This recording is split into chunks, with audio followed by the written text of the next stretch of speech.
Welcome ladies and gentlemen, my name is dr.J and this is the 26th episode of my series How to Complete Hollow Knight. Last time we transformed our King Soul charm into the Void Heart charm. This will give us access to a whole range of new endings.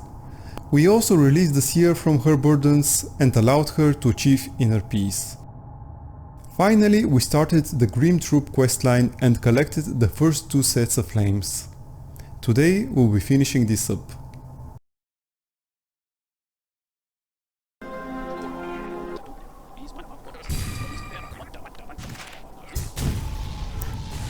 As before, go report your progress to Grim.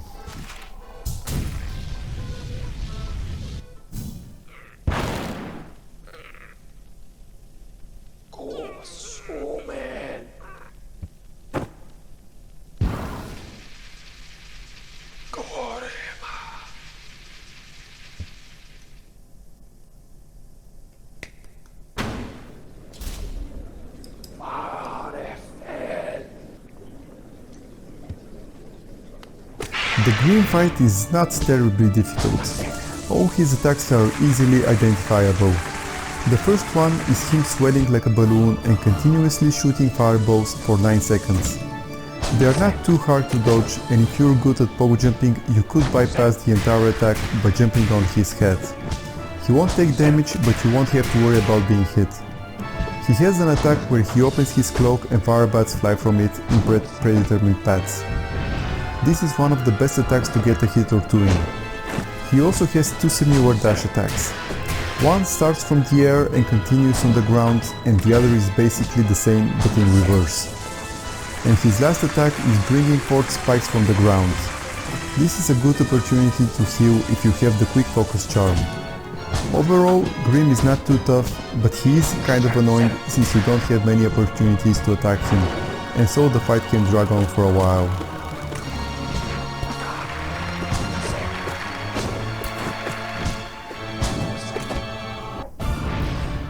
This was my first time fighting him, so the fight is very messy.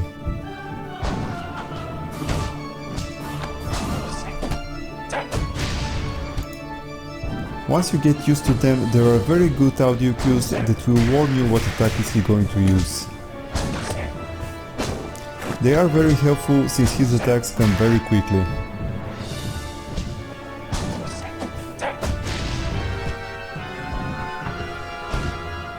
Another thing to note is soul management.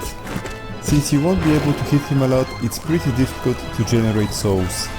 Something like the Weaverling group song combo will help, but unfortunately since Grim is so fast it will still be at limited use.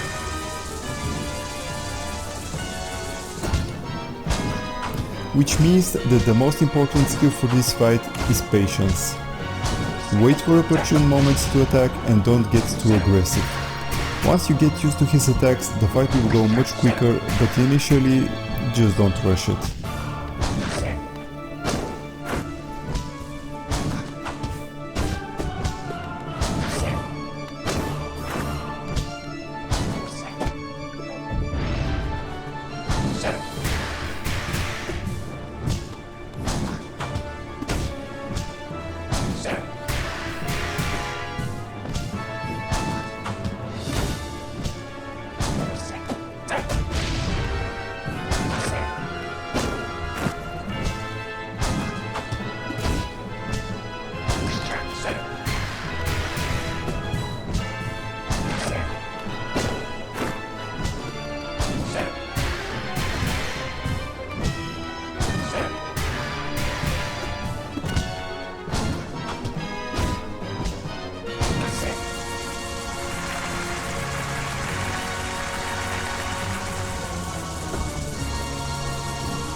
Finally! Jeez, that took a while.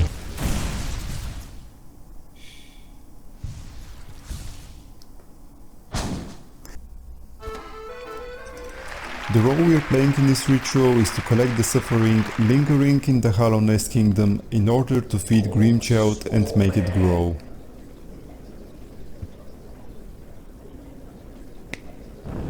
Obviously nothing good will come out of continuing this row, which is why you now have a choice. Should you complete your row or fight this perpetuating cycle of suffering?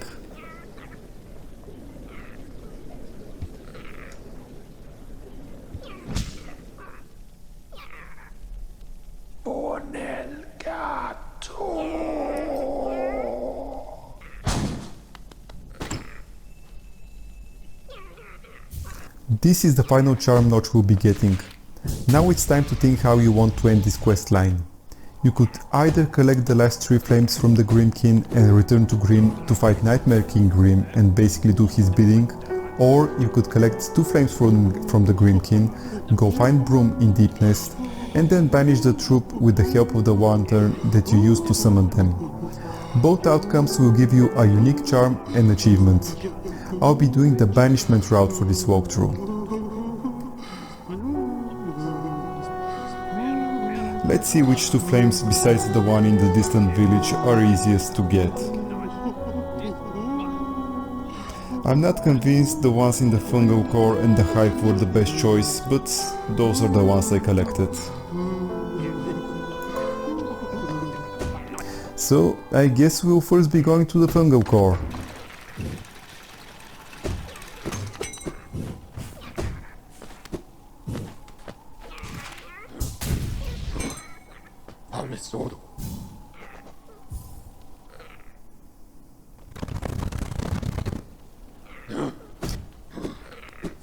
For the most part, we need to go towards the Mantis village. This means we'll start by going to the right exit here.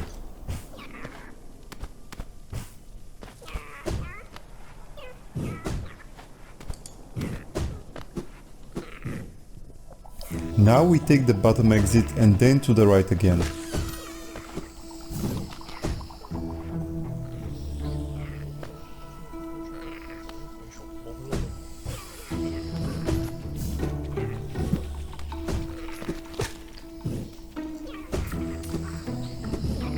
There are a few enemies here, but the route itself is somewhat long.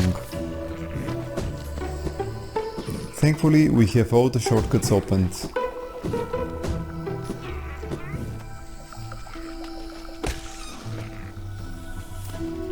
Now it's down and to the left and we're almost there.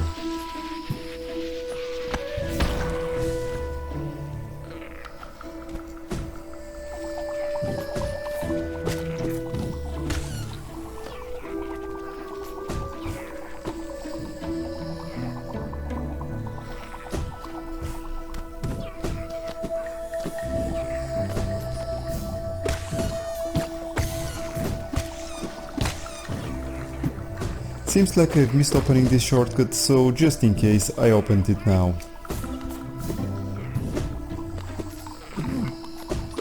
Quickly killing the Shroom Ogre blocking our path.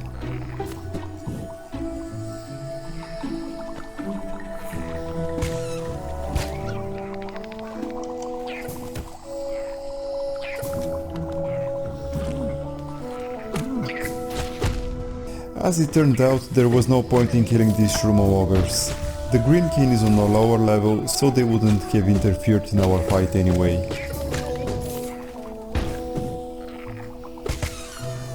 And here he is finally.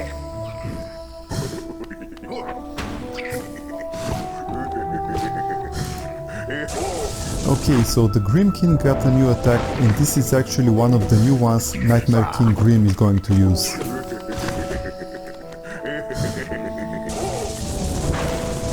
As you can see, the Grim King now do 2 masks of damage, so you have to be careful when fighting them. It's not too difficult to die in a fight with them.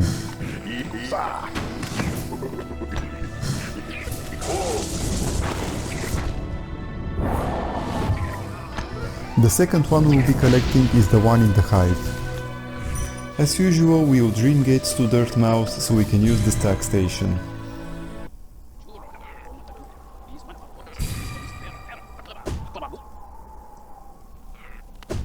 We will travel to King's Station and use the water passage to enter Kingdom's Edge.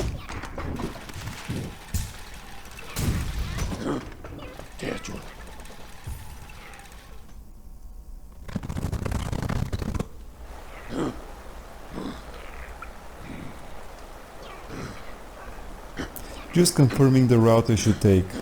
Again, I don't think this one's faster than the Ancient Basin Grimkin, and I'm fairly confident the Fungal Core Grimkin was the slowest one. But that's hindsight for you.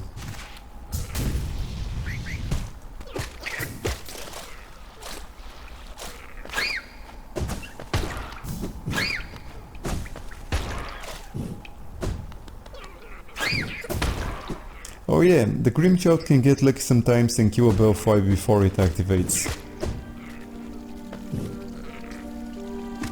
Now let's go down to the left and then down again. We'll be heading towards the shortcut we created into the main hive.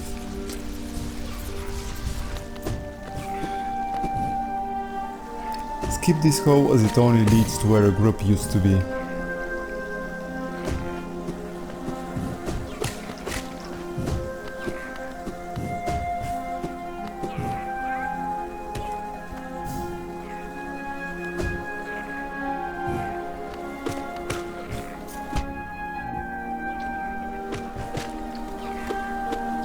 Okay, here is the entrance.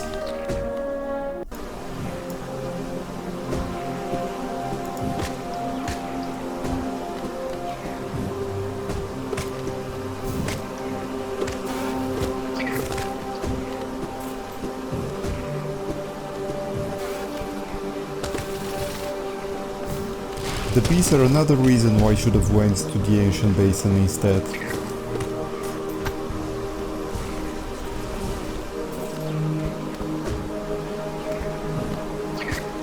I could have just went for the exit at the top. No point in fighting with the bees.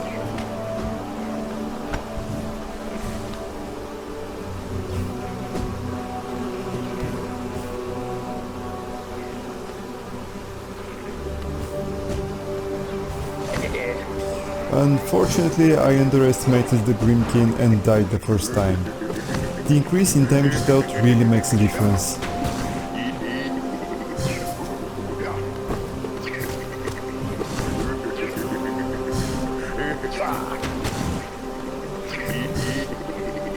Still, the fight is not too hard. Just respect his attacks and he'll be fine.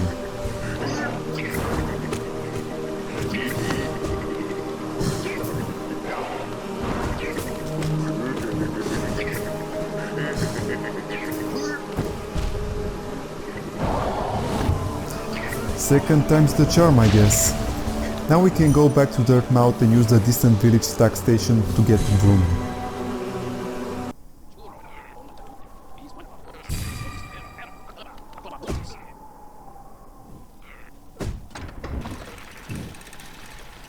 So we code the stack and travel to the distant village.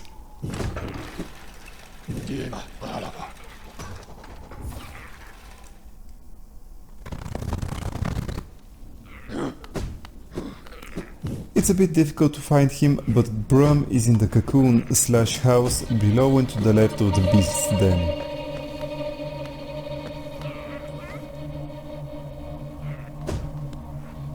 Babala, Geno.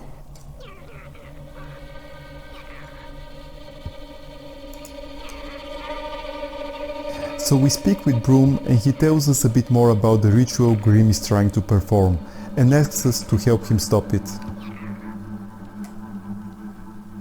Sego Nala.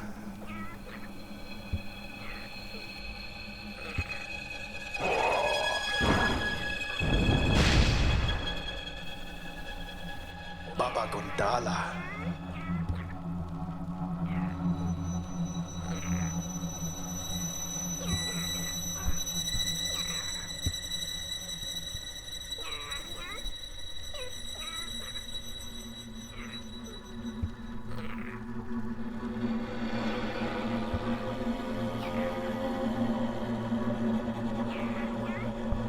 Now we can go back to the stack station and then back to the Nightmare Lantern in order to banish the green troop. Keep in mind that this is the last opportunity to upgrade the fragile charms to their unbreakable state.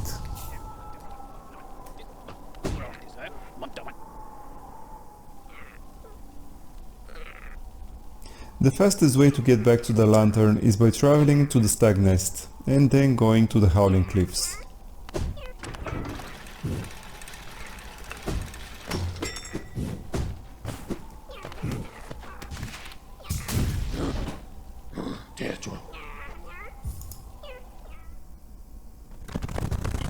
Now we just need to get out of the nest, drop down a bit and then go to the left.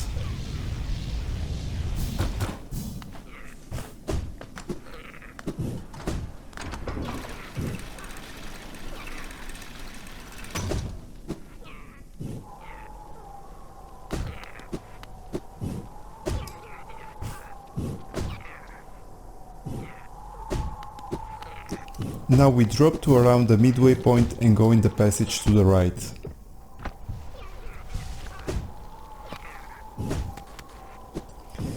Having absolute faith in our good intentions, Broom is already waiting for us there.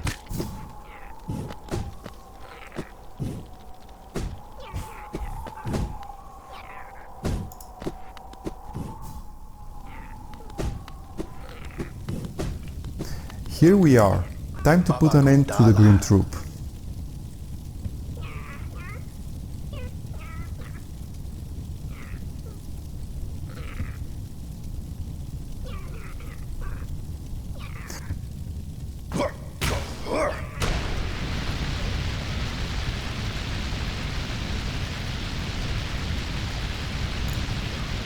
It took me a while to realize that, as with anything else in the game, we have to pass the lantern in order to banish the troop.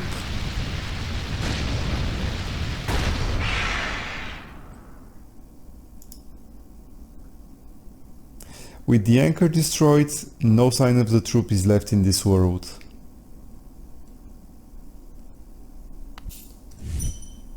With our good deed of the day performed, we can now go back to Dirtmouth. Now hi there. You look vaguely familiar.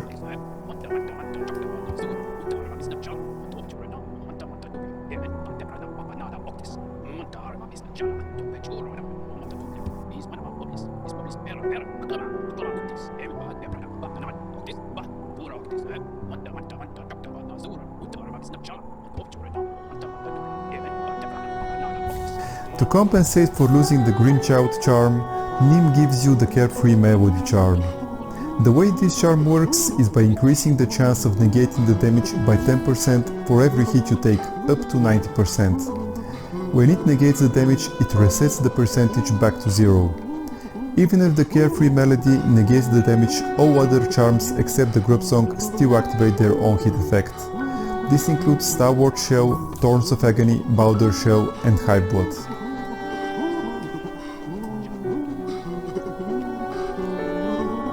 Let's try to see how Hive Blood charm works in our next fight against the true power of Zod the Mighty.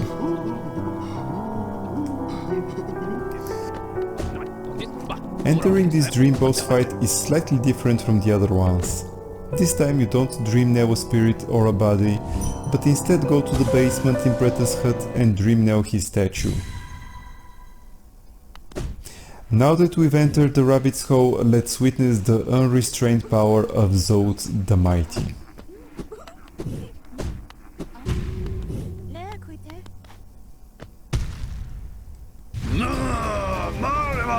All jokes aside, the dream form of Zod, or Great Prince Zod as it's called, is actually quite tough. His attacks are funny looking flailing attack while moving at you, summoning Zodlings, and several attacks that generate shockwaves. At the end of the flailing attack, when he falls down, he also generates shockwaves in both directions. The shockwave attacks are a leap at the spot you are and a slam with his nail, or similar to the Soulmaster Bomb dive. Both of them generate 2 shockwaves in both directions at the pace of impact. The flailing attack is a great time to pogo jump him. You can get lots of hits in that way.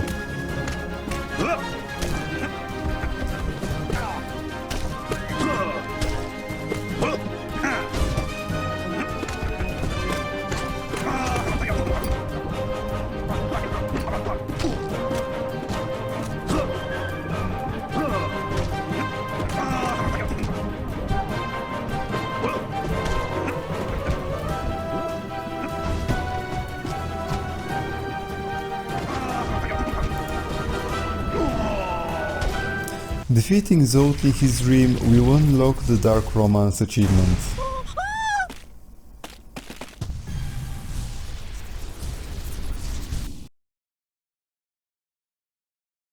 Hey guys, after defeating the Grim Troop we only have a couple more things left to do before we enter God Home. First we will go after the last 2 dream bosses left, and then it's time for the final and most difficult trial in the Colosseum of Fools. As always, if you've enjoyed it, please press the like button, and if you have any questions or comments, I would love to hear from you. This will really help me to provide better content for you guys. Hope to see you again next time, and until then, have a good one.